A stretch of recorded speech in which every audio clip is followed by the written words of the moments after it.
Developed by Konami and released in 1993, Rocket Knight Adventures stands as one of the most technically proficient Mega Drive games of the 16-bit era. It was designed by Nobuya Nakazato, the same man who went on to design the Contra series. It actually bears a lot in common with Contra. There's big bosses, lots of bullets flying around, and a really steep difficulty curve. But the challenge is half the fun. The game stars an opossum knight called Sparkster. It's his job to defend the realm of Elhorn against this invading army of pigs. You have a sword attack that's pretty straightforward really. You also can hang upside down using Sparkster's tail, and you can charge up your attack to basically power up his jetpack and let him do this cool spinning move here. You do that by standing on the spot when you release the button, or you can press a direction and do this cool burst forward. It's really useful when fighting mechanised enemies like this truck full of pigs here. You can tear right through them like that, or you can sort of do a directional blast as well. It's really satisfying when they blow up. Your jetpack isn't just a means of attack though, as you actually have to use it to get around. You can see here I'm ricocheting off some walls to get up to higher ground. There are even stages where you fly all the time, such as this raid on the pig city.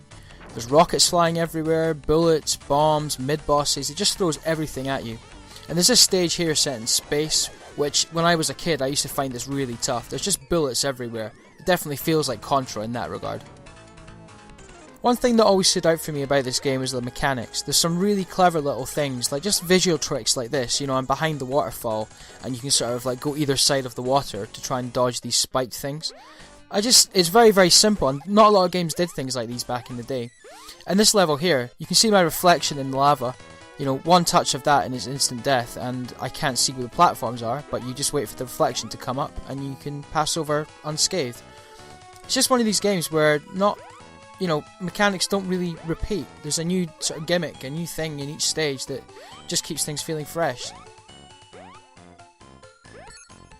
One thing I want to focus on for a little bit are the game's bosses, because at the time these were some of the most inventive bosses I had seen, well, anywhere to be honest. They all have different attack patterns, loads of personality, and there was little tricks you could use to try and beat them quicker. It's a very, very smart game. At the end of the first stage you'll fight this giant caterpillar thing. It just starts bursting out of the ceiling, and then you kind of think you've got him figured out. And then, oh no wait, he comes through the side as well. It's definitely a game where patterns are, something you really need to figure out. And then he starts dropping these little ticks. And this reminded me a lot of Contra, like small enclosed spaces, a big mechanical boss to fight, and the key here is to hit this red one that comes out his mouth. I just stand there and do a swipe attack like that, and it brings him back into the fight. And then his tail comes, and it gets even harder. You just feel very claustrophobic, like you're against the odds, but after like a while of figuring out where he's going to come from next, you'll be able to take him down with no problem. And that's the first stage done. Perhaps my favourite boss in the whole game is this giant fish. It rises up out of the lava and just starts eating all the platforms. But there's a trick, a little bit like in Mario Brothers. Just keep on running, like you'll never fall into the lava, you'll make the gap every time, unless you accidentally jump in between them. But yeah, just keep on running, and then make sure you jump up here before the whole place collapses. He'll then start firing all these pellets at you, and some bananas. You can grab them for health. Just make sure you dodge them, then hit the pilot when he comes out. There you go. Make sure you rocket boost over to the other side because he emerges again, and the whole process repeats. It's great fun. By far one of the most epic boss battles in the whole game is your showdown against Axel Gear. Now he was your sort of comrade in arms, like your partner back in the day, but now he's working with the pigs for some reason. It starts off as this little sword fight inside this space station. It's quite simple. I think it's there to sort of lure you into this little false sense of security because it starts to get really difficult towards the end. You'll knock him down and then he'll sort of do this little jump and then blow the back wall out of the whole station.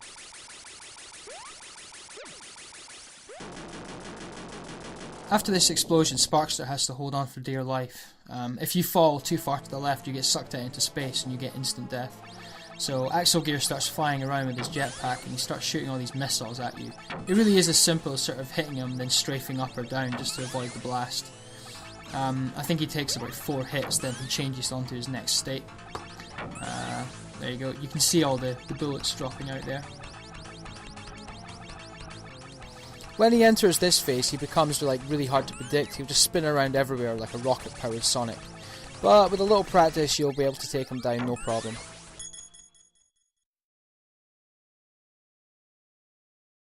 Possibly the hardest stage in the game is stage 4. I mentioned earlier there's like a raid on the pig city, and this is that stage. This is like the first mid-boss.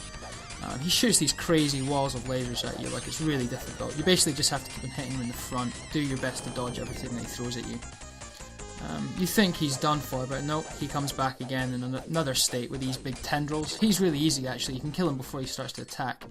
But this stage here is really difficult. Now these guys with the spiked shields will kill you in one hit. You have to find a way to jump over them.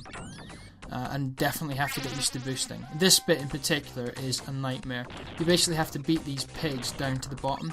There's a little teleport pad at the end, and you have to reach it first. And you can see I failed miserably.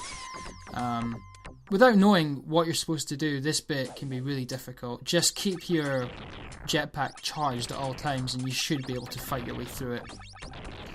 I mean, you can see I barely make it there. It's not easy. It keeps on going. I mean, look at all these guys. You just have to boost under them, just run for dear life. It really helps to get your timing down, especially in this next bit where the ceiling keeps on bearing down on you. Most of these platforms you can climb up without the jetpack, but then it starts to get really difficult. Like the margin of error becomes really small, so you just have to boost everywhere, like here. Like, there's no way you could just walk under that. And be careful of those bounces or you'll get crushed like that. Now the boss in this stage is Axel Gear again, but he's in this giant pig mech that just chases you. It's instant death again. If he touches you even just a little bit, you're dead. So you just have to just run as soon as the word go comes up. And just don't look back, just keep on boosting. Like as soon as you let go of your boost, just hold down attack again and charge up your next one. Get used to those diagonal boosts as well. And you get to the end, this like hangar bay, make sure you don't fall for God's sake, whatever you do. Then you get your own mech, and it turns into this weird rock'em sock'em robot style punch out type thing. I never thought I'd say that. But yeah, so you just have to move back and forward, swing punches, and just hope to God that you hit him before he hits you. Really hard to predict. The AI is pretty tough in this bit, and you can get a double KO like you just saw there, if you're not careful. With a little luck, you'll take him down, and it's on to the next stage. After you defeat Axel Gear, the pigs blast off into space to the Pig Star, which is obviously, you know, this game's take on the Death Star. So the princess basically uses some sort of weird magic that powers up Sparkster's jetpack. It lets him fly in space and breathe in space, which, you know, don't try and dwell on that too much. Don't try and figure it out. Anyway, you basically fight your way through this big lab full of these pig androids. And they're pretty tough. They take a lot of hits to take down. Just make sure you use your jetpack as much as possible, and you should be able to get through without too much damage. So this is like actually the penultimate level. This second last room is like your last chance to get health, extra lives, and these gems which get you points. Then you fight like the mother brain. I guess he's like the central processing unit of the Pig Star or something like that. So basically he bounces around and you have to hit that red bumper. It pops out every so often, as do these electrodes that kind of zoom around and zap you. He's got loads of different weapons. You have to basically get the timing down for all of them. Then he shoots these weird like donut things in different directions, so just lay low and chances are he won't be able to hit you at all. And keep an eye out for the red bumper. You can hit that a few times and eventually he enters like this final state where the music goes all crazy and he gets really fast. You start swinging around these big hoops that will hit you on impact, so just try and dodge them. You can use the floor actually lets you jump much higher, so you can jump right over him if you hold down the jump button. He's can be quite tricky the first few times you face him. There's definitely a lot of patterns to remember, and then he starts firing these hoops out everywhere. So just try your best to get around them, and eventually you'll be able to take him down. There we go, final blow, and that's the game done. So there's 7 levels in total, and he's the final boss.